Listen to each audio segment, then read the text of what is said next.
दोस्तों स्वागत है आपका मेरे YouTube चैनल इंग्लिश बाबू पर। और आज मैं फिर हाजिर हूँ आपके साथ। और दोस्तों आज जो मैं ये वीडियो लेकर आया हूँ ये कल की स्टोरी का सेकंड पार्ट है।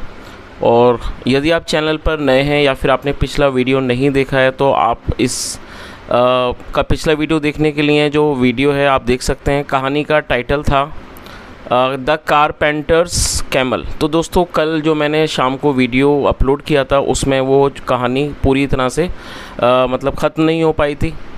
तो दोस्तों आज उसका मैं सेकंड पार्ट लेकर आया हूँ। तो मेरी आपसे रिक्वेस्ट है, यदि आपने कहानी को पूरा नहीं सुना है या फिर आपने पिछला वीडियो नहीं देखा है तो इसको अच्छे से समझने के लिए आप पिछला वीडियो देख सकते हैं।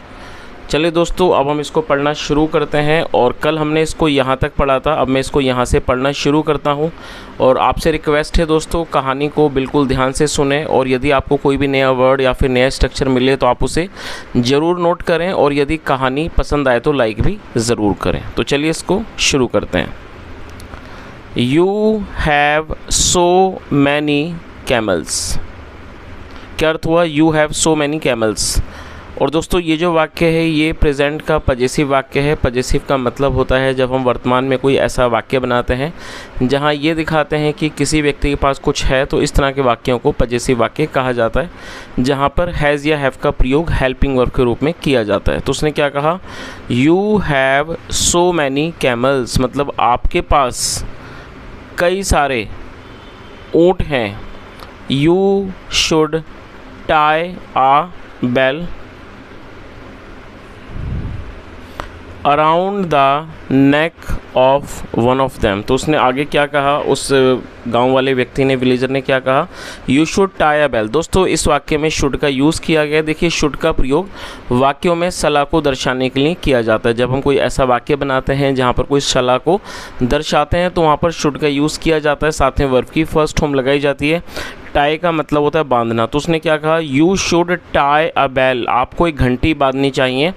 Around the neck of one of them, मतलब उनमें से एक के गर्दन पर आपको एक घंटी बांधनी चाहिए। All the other camels will follow him hearing the sound of the bell. और उसने आगे क्या कहा, all the other camels will follow. और दोस्तों ये जो वाक्य है ये फ्यूचर इंडेफिनिट का अफर्मेटिव वाक्य है। फ्यूचर इंडेफिनिट का मतलब होता है जब हम कोई ऐसा वाक्य बनाते हैं जहां वाक्यों की टेल पर गा गेगी जैसे शब्द आते हैं, इस तरह के वाक्यों को फ्यूचर इंडेफिनिट का वाक्य कहा जाता है, जहां पर विल का प्रयोग हेल्पिंग वर्ब के रूप में किया जाता है, साथ में फर्स्ट फॉर्म लगाई जाती है। तो उसने आगे क्या कहा कि ऑल द अदर कैमल्स, मतलब कि बाकी और सारे, मतलब ऑल द अदर कैमल्स, अन्य सारे ऊँट, विल फॉलो मतलब पीछा करेंगे, हिम उसका, हियरिंग सुनकर, द साउंड आवाज़ को, ऑफ द बेल घंटी की। तो इस पूरी लाइन का क्या अर्थ निकला, उसने क्या कहा कि all the other camels will follow him hearing the sound of the bell, मतलब कि जो अन्य सारे जो ऊँट हैं वो उसका पीछा करेंगे, मतलब वो उसके पीछे जाएंगे, hearing the sound of the bell घंटी की आवाज़ को सुनकर। This way you need not collect all the camels.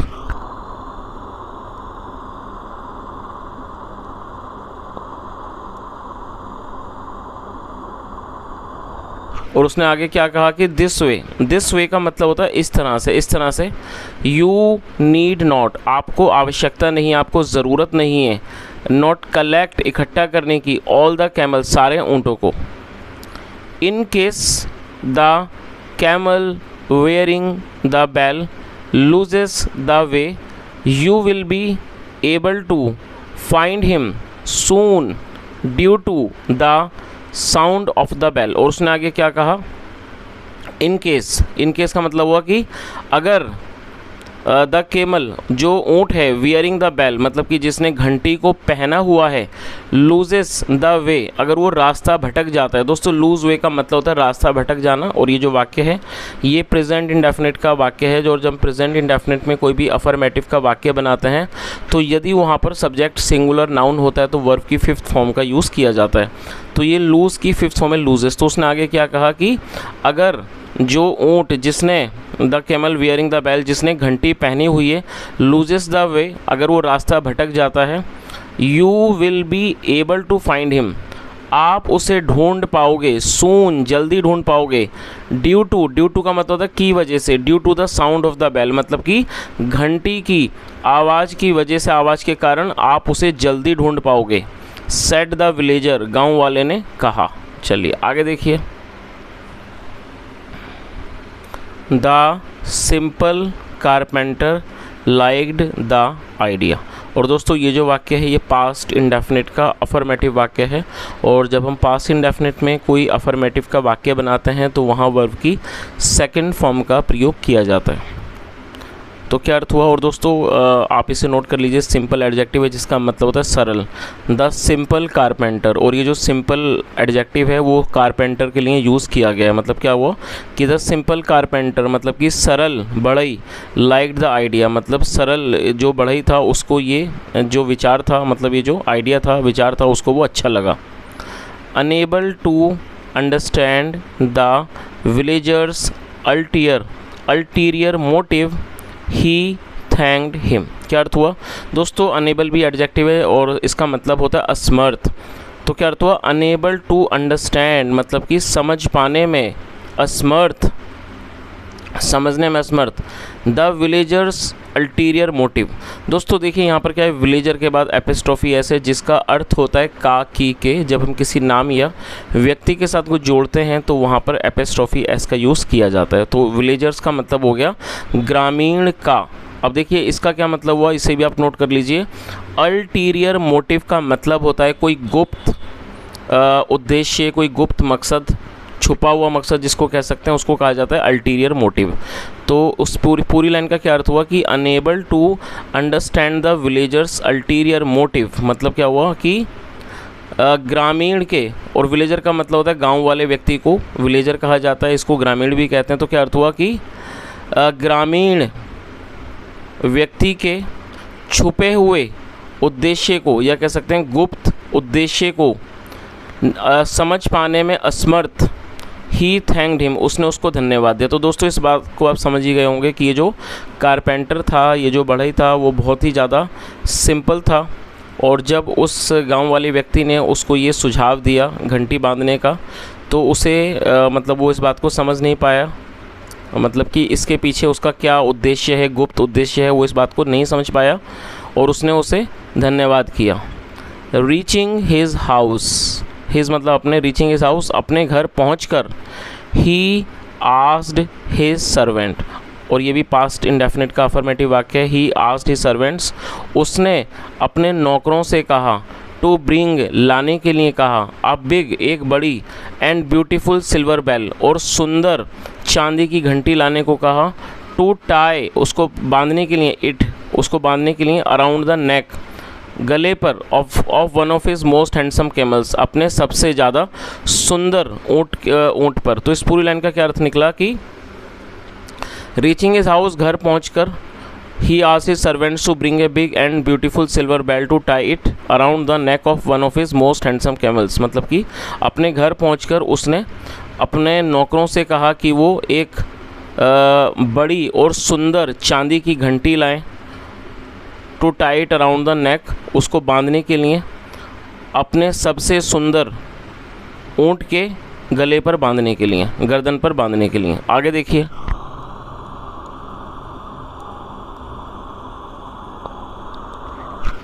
Now the camel who had the bell tied around his neck became proud of himself. क्या अर्थ हुआ दोस्तों? इस देखिए इस वाक्य में हेड का यूज़ किया है, साथ में थर्ड फॉर्म लगाई गई है, तो ये पास्ट परफेक्ट का वाक्य है। पास्ट परफेक्ट का मतलब होता है जब हम पास्ट में कोई ऐसा वाक्य बनाते हैं जहाँ किसी क्रिया का पूरा होना पाया जाता है, जैसे आया था, गया था, लिया था, दिया था, चुका था, इस तरह के जो वाक्य रहते हैं वो पास्ट परफेक्ट के वाक्य कहलाते हैं, जहाँ हेड के साथ थर्ड फॉर्म का यूज़ किया जाता है। अब इस लाइन का क्या अर्थ निकला कि नाउ द कैमल मतलब जो ऊँट था, who had the bell tied around his neck, और दोस्तों हु एक रिलेटिव प्रोनाउन है, इसका प्रयोग रेफरेंस देने के लिए किया जाता है। तो उसका क्या अर्थ हुआ कि जो ऊँट था, now the camel who had the bell tied around his neck, मतलब जिसने अपने गले पर, अपने गर्दन पर घंटी बांधी हुई थी, बिकेम प्राउड ऑफ हिमसेल्फ, वो अपने ऊपर उसको गर्व हो गया। बिकम मतलब होना, सेकंड में बिकेम प्राउड ऑफ हिमसेल्फ मतलब उसको अपने ऊपर घमंड हो गया।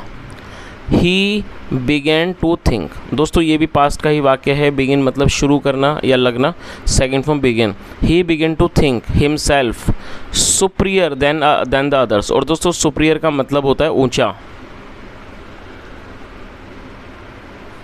जिसे वरिष्ठ भी कहा जाता है। तो इसका क्या अर्थ हुआ? He began to think himself superior than the others, मतलब वह अपने आप को दूसरों की तुलना में वरिष्ठ समझने लगा, मतलब अपने आप को ऊंचा मानने लगा। और दोस्तों आप इस वर्ड को ज़रूर नोट करें, THN, इसका प्रयोग तुलना के लिए किया जाता है। आगे देखिए, the elderly camels advised him to be humble as pride is the doorway to one's doom. क्या अर्थ हुआ? द एल्डरली कैमल, दोस्तों एल्डरली का मतलब ये एडजेक्टिव है जिसका मतलब होता है वृद्ध। जो वृद्ध ऊँट थे, एडवाइज्ड हिम, उन्होंने उसको सलाह दी, टू बी हम्बल, हम्बल मतलब विनम्र, उन्होंने उसको विनम्र होने की सलाह दी। एज, क्योंकि प्राइड इज़ द डोरवे, जो अभिमान है, प्राइड मतलब अभिमान, घमंड, जो घमंड होता है, इज़ द डोरवे, वो रास्ता है, टू वंस डूम, वो किसी के भी बर्बादी का रास्ता है। तो इस पूरी लाइन का क्या अर्थ हुआ कि जो बूढ़े केमल थे, ऊँट थे, उन्होंने उसको सलाह दी कि वो विनम्र बने, क्योंकि जो प्राइड है, गर्व या कह सकते हैं अहंकार है, घमंड है, वो बर्बादी का रास्ता है।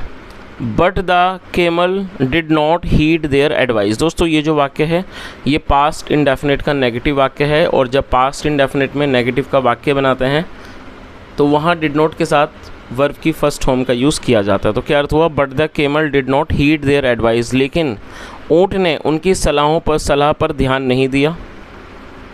ही began to move alone wherever he went, he began to move alone, और वो अकेला घूमने लगा, वेरेवर ही वेंट मतलब जहाँ भी वह जाता वहाँ वो अकेला घूमने लगा। चलिए, और दोस्तों इसका रीज़न यही था क्योंकि ये जो ऊँट था वो सबसे ज़्यादा हैंडसम था और उसके गले में चांदी की घंटी बांधी गई थी। तो वो जो ऊँट था उसे ऐसा लगता था कि जो बाकी ऊँट है उनकी तुलना में वो बहुत ज़्यादा वरिष्ठ है, वो बहुत ज़्यादा हैंडसम है। चलिए आगे देखिए, वन डे, एक दिन, while the camel was roaming about, roaming about मतलब आसपास घूमना, मतलब एक दिन जब जो कैमल था, ऊँट था, वो इधर उधर घूम रहा था, इन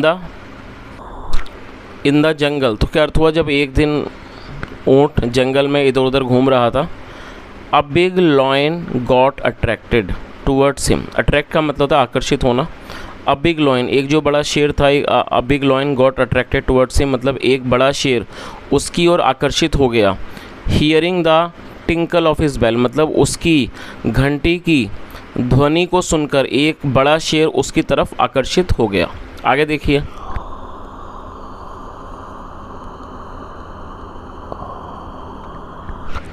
ही stealthily followed the camel hiding behind the tall grasses. दोस्तों आप इसे नोट कर लीजिए। देखिए वैसे STEAL स्टील का मतलब चुराना होता है, लेकिन स्टीलली ये एडवर्ब है। आप इसकी मीनिंग को नोट कर लीजिए, साथ में आप स्पेलिंग को भी नोट कर लीजिए, STEALTHILY। स्टीलली का मतलब होता है चोरी छुपे, खामोशी से, जो कि एक एडवर्ब है। और एडवर्ब का मतलब होता है ऐसा कोई भी शब्द जो किसी वर्ब की विशेषता के बारे में बताता है, उसका वर्णन करता है। तो क्या अर्थ हुआ? He stealthily followed the camel hiding behind the tall grasses मतलब उसने चुपचाप, चोरी छुपे ऊँट का पीछा किया, हाइडिंग छुपकर, बिहाइंड द टॉल ग्रासेस मतलब ऊंची लंबी घासों के पीछे छुपकर उसने ऊँट का चुपचाप पीछा किया। As the camel went near the grass to graze, graze का मतलब चरना, और जैसे ही जो केमल था, ऊँट था, वेंट नियर द ग्रास वो घास के पास गया, टू ग्रेज चरने के लिए। ही सॉ उसने देखा, टू डेजलिंग आइज उसने दो, डेजलिंग मतलब चमकती हुई, उसने दो चमकती हुई आँखों को देखा, बिहाइंड द ग्रास घास के पीछे। तो इस पूरी लाइन का क्या अर्थ निकला कि जैसे ही जो ऊँट था वो घास के पास गया उसको चरने के लिए, he saw two dazzling eyes behind the grass, उसने घास के पीछे 2 चमकती हुई आँखों को देखा। But before he could understand anything, लेकिन इससे पहले कि वो कुछ भी समझ पाता, the lion jumped on him, जो लॉयन था, शेर था, वो उसके ऊपर कूद गया, उसने उसके ऊपर छलांग मार दी। एंड किल्ड हिम, और उसको मार दिया। With his sharp jaws and clause, अपने तेज़ पंजों से और नाखूनों से उसने उसको मार दिया। आगे देखिए।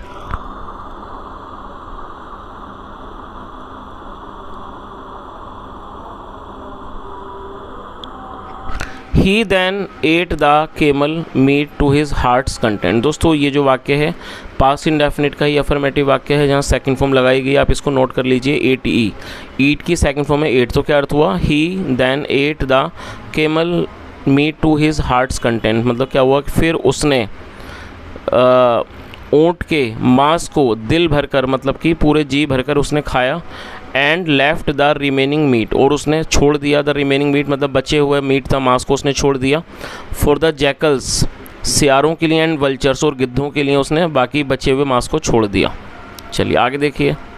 10 a cunning advice cost the carpenter a valuable camel. इस प्रकार से ये जो कनिंग एडवाइस थी, मतलब ये जो धूर्त चालाकी वाली जो सलाह थी, cost the carpenter valuable camel, मतलब क्या हुआ उससे? Cost the carpenter valuable camel, उसे भुगतान करना पड़ा, अपने एक मूल्यवान ऊँट को चुकाकर उसे इस सलाह का भुगतान करना पड़ा। फॉर द केमल, और केमल के लिए, ऊँट के लिए, हिज प्राइड, जो उसका घमंड था, बिकेम द कॉज, वो कारण बन गया, of his untimely cruel death, उसकी एक असमय और एक निर्दयी मृत्यु का वो कारण बन गया। चलिए, तो दोस्तों इस तरह से कहानी ख़त्म होती है। और यदि हम कहानी का मोरल देखें तो यहाँ कहानी के 2 मोरल देखने को मिलते हैं। पहला मोरल ये है कि वो जो कारपेंटर था, जो बहुत ही ज़्यादा सिंपल था, वो उस सलाह को नहीं समझ पाया। असल में जो गांव वाले ने उसको सलाह दी थी, तो वो अच्छी सलाह नहीं थी। वो जो सलाह थी, वो उसके पीछे जो उद्देश्य था वो बहुत ही ज़्यादा गलत था, जिसको वो समझ नहीं पाया, और इसी कारण उसे अपने ऊँट की जान गंवानी पड़ी। और दूसरा इसके अंदर मॉरल हमें ये देखने को मिलता है कि जो ऊँट था, जो बहुत ज़्यादा हैंडसम था, और उसने अपने गले में घंटी बांधी थी, जिसके कारण उसे अपने ऊपर बहुत ज़्यादा घमंड हो गया, और घमंड के कारण ही उसे अपनी जान गंवानी पड़ी। तो दोस्तों ये आज की एक छोटी सी कहानी थी। यदि आपको आज की कहानी अच्छी लगी हो, मेरा पढ़ाने का प्रयास भी अच्छा लगा हो, तो आपसे रिक्वेस्ट है वीडियो को लाइक करें, शेयर करें, चैनल को ज़रूर सब्सक्राइब करें, और यदि कोई सुझाव हो तो कमेंट में बताएं। सुनने के लिए thank you so much. Have a nice day and bye.